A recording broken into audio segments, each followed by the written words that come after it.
ലോക്സഭാ തെരഞ്ഞെടുപ്പിന് മുന്നോടിയായി ബി.ജെ.പി. പുതിയ തന്ത്രങ്ങൾ പരീക്ഷിക്കുന്ന സംസ്ഥാനങ്ങളിൽ ഒന്നാണ് ഒഡീഷ. സംസ്ഥാനം ഭരിക്കുന്ന ബിജു ജനതാദളുമായി സഖ്യമുണ്ടാക്കുവാനുള്ള ശ്രമം ബി.ജെ.പി. നടത്തിയിരുന്നു. ഒഡീഷയിൽ നിയമസഭാ തെരഞ്ഞെടുപ്പും ലോക്സഭാ തെരഞ്ഞെടുപ്പും ഒരുമിച്ചാണ് നടക്കാറുള്ളത്. 21 സീറ്റുകളുള്ള ഒഡീഷയിൽ ഇഞ്ചോടിഞ്ച് പോരാട്ടമായിട്ടാണ് ന്യൂസ് 18 പുറത്തുവിട്ട മെഗാ സർവേയിൽ പറയുന്നത്. NDA 43% വോട്ട് സ്വന്തമാക്കുമ്പോൾ ഒപ്പത്തിനൊപ്പം നിൽക്കുന്ന പോരാട്ടം നടത്തുന്ന ബി.ജെ.ഡി. 40% വോട്ട് നേടും.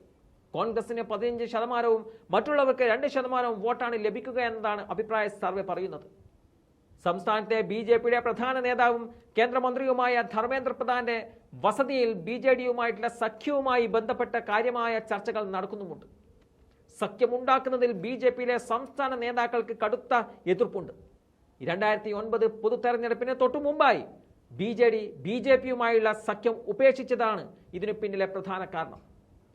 21 ലോക്സഭാ മണ്ഡലങ്ങളും 147 നിയമസഭാ മണ്ഡലങ്ങളുമാണ് ഒഡീഷയിലുള്ളത്. 2019 ലോക്സഭാ തെരഞ്ഞെടുപ്പിൽ 12 സീറ്റുകളിൽ ബിജു ജനതാദളാണ് വിജയം നേടിയത്.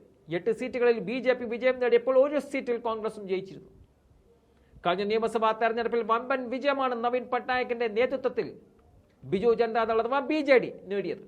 ആകെയുള്ള 147 112 സീറ്റുകളും വിജയിച്ചാണ് ബി.ജെ.ഡി. അധികാരത്തിലെത്തിയത്. 1998 മുതൽ 2009 വരെയുള്ള കാലത്ത് ബി.ജെ.ഡിയും ബി.ജെ.പിയും സഖ്യത്തിലായിരുന്നു.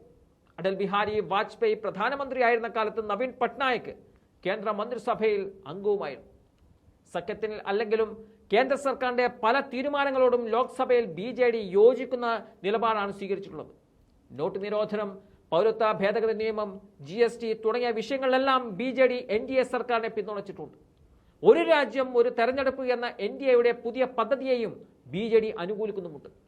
2017 2022 രാഷ്ട്രപതി തെരഞ്ഞെടുപ്പിൽ ബി.ജെ.ഡി. MP-മാർ NDA സ്ഥാനാർത്ഥിക്കാണ് വോട്ട് നൽകിയത്. എന്നാൽ സംസ്ഥാന നേതൃത്വം മുഖം തിരിച്ചതോടെയാണ് ഒഡീഷയിൽ ഒറ്റയ്ക്ക് മത്സരിക്കാൻ ബി.ജെ.പി. നിർബന്ധിതമായത്.